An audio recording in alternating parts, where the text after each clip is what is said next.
home stretch because I've heard a lot about IPv2 today. For those of you that don't speak the lingo, it's proposal volume 2.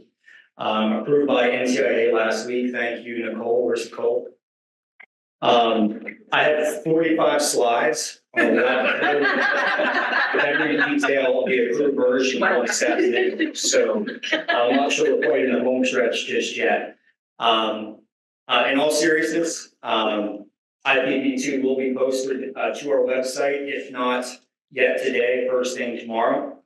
That was not designed in conjunction with this event. Our marketing folks have been formatting, branding, getting the document ready for public consumption after NTIA approved last week. So we're excited to get that information out to you all and start conversations around program guidelines and kind of the next steps on BEAD. But to take a step back, I want to thank the Federal Reserve Bank for putting the event on today.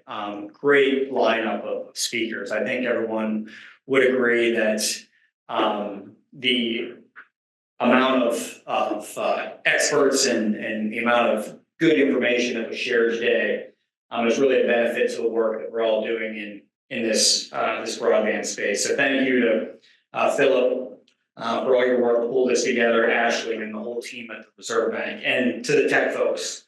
I know that firsthand, I know that hybrid meetings are a real challenge. So thanks to the tech folks for keeping us on track today.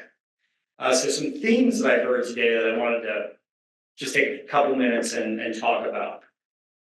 We kicked off this morning hearing a lot about data, the importance of good data, and the need to not only ensure we're working with good data, but to be able to trust the data and understand the context for the data that we have available to us. So I don't think it's any secret to folks in this room that state broadband offices are required to use the FCC's National Broadband Map when making decisions on our BEAD investments. I want to talk a little bit about the challenge process in just a few minutes and where we're at here in Pennsylvania on that front. But keeping in mind that we are very much married to the FCC. We're also committed to improving the map any way that we can. That challenge process that we're endeavoring to complete now is taking steps in the right direction. Is the map going to be perfect? Certainly not. I don't think anyone expects that going into BEAD investments, but it is a big step in the right direction, and we're continuously working to improve the map that we have it's really guiding the investments we're going to be making over the next year or so. So the first theme was good data. Second theme, and we certainly have taken this to heart at the authority, community engagement. We've been committed to community conversations, getting out to all 67 counties across the Commonwealth, talking with our partners, talking with ISPs of all sizes, local governments, nonprofits, all of you doing great work in this space. There's a lot of good best practices out there. We've heard a lot of challenges, a lot of needs, and those community conversations, those outreach sessions that we've conducted over the last year and a half or so have gone a long way to informing our 5-year action plan for BEAD, our digital equity plan that was completed here very recently that will inform PA's digital equity investments that we're gearing up for. So we recognize the importance of community engagement. I heard a lot of good discussion around that today and certainly appreciate that. And then thirdly, I think Adil said it well during the launch keynote. The need to plan for the future. So much of our work is hurry, hurry, hurry. I think Jennifer said it at the breakout session. It's similar to the care situation. We had very limited time to implement, and there were days that that certainly feels to be the case for BEAD. Nicole has said it many times. We're building the airplanes, we fly it, and we're certainly trying to keep that plane in the air. I think we've made a lot of headway in recent months, and IPv2, while I don't think everyone's going to agree on everything in the final version. We're happy with where IPv2 landed. There's a lot of public comment, a lot of feedback that went into building that plan or that strategy for BEAD, and we're excited to roll that out here very soon. As I mentioned, it'll be available either this evening or tomorrow. So while we have a lot of different opinions and approaches, I do recognize, and I think you can all appreciate and share the same goal. That's to get everyone connected with the highest speeds possible at rates that are affordable with the funds we have available. The 1.16 billion in BEAD that we intend to invest in the coming months and implement in the coming years. So how do we get there? What happens next? In terms of next steps, I mentioned the challenge process. The window is currently open for submitting challenges. I heard from our infra team this morning. Mr. Peters checked in to get the latest count. We have north of 50,000 locations that have been challenged statewide. So our team is sifting through an enormous amount of data. I would ask you to please be patient with them as they're working through monumental tasks to try to improve our national map and specifically the data here for Pennsylvania. So the window for submitting the challenges closes on the 23rd. I believe that's on Thursday. So then we'll move into a 30-day rebuttal phase and then a 30-day adjudication phase before submitting the final BEAD eligible locations to NTIA for consideration and approval. So from there, we will be in a position to roll out program guidelines. What will the program look like as we endeavor to invest the 1.16 billion? These scoring criteria are outlined and detailed in Volume 2 very specifically. I think you'll find that the criteria haven't changed significantly from what was submitted to NTIA. We've made some tweaks, but I think as you review the plan in the coming days or weeks as you have time, you'll see that by and large, the scoring criteria stayed intact for the most part in the approved version.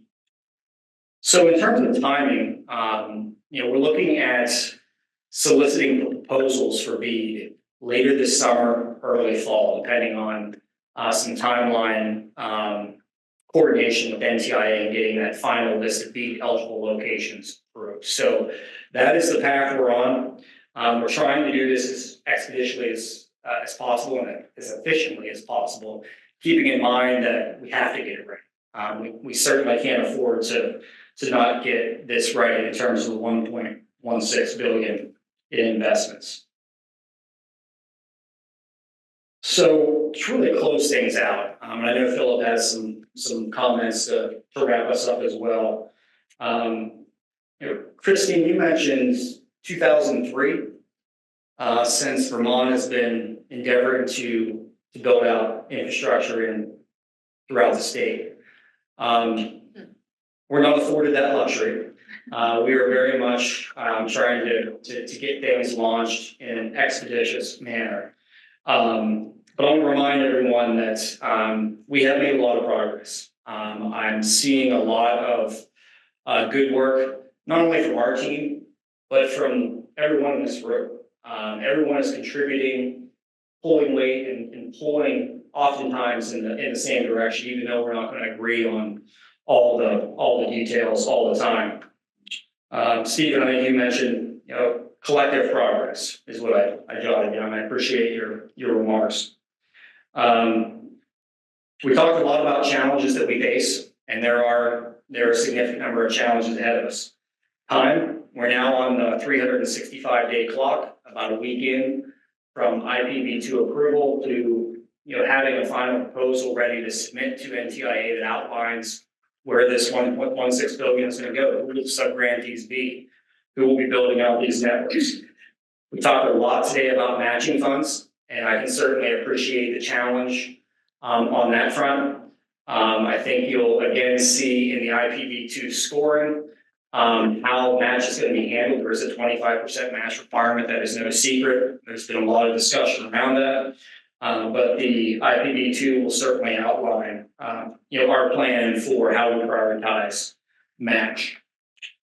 Make-ready pole attachment concerns, something that we're very mindful of. We've been talking with the PUC and pole attachment working group at the PUC. So I'm hoping that we have some progress on that front and maybe some announcements here in the coming months as we gear up for these investments. And then lastly, challenges on the workforce front.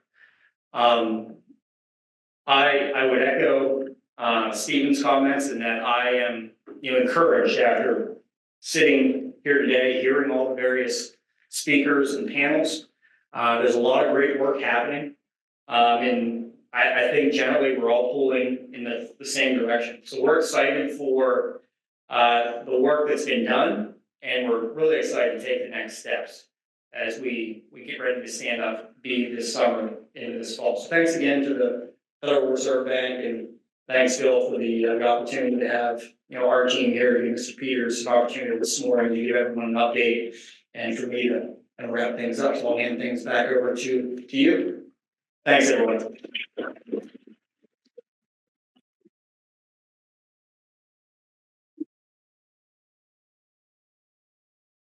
Guys, we did it. You did. You did it. Thank you so much for not only attending virtually here, but in person. This has been tremendous. I have been giddy this whole entire time, but I'm now tired, shortly, like you guys. But yeah, I just wanted to wrap up by just saying that we started off on this venture a year ago when we did a virtual engagement around this issue. And we got tremendous feedback, and this is why we're here today.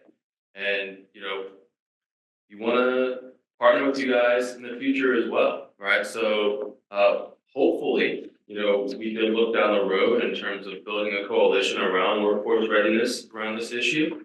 Again, I think we've heard consistently that this issue is not going to go away anytime soon, but we have the right to be folks in this room, and if there are others in this room that aren't here, I implore our virtual participants, you guys here, to ensure in the next engagements that we have around these types of issues to make sure that they're here.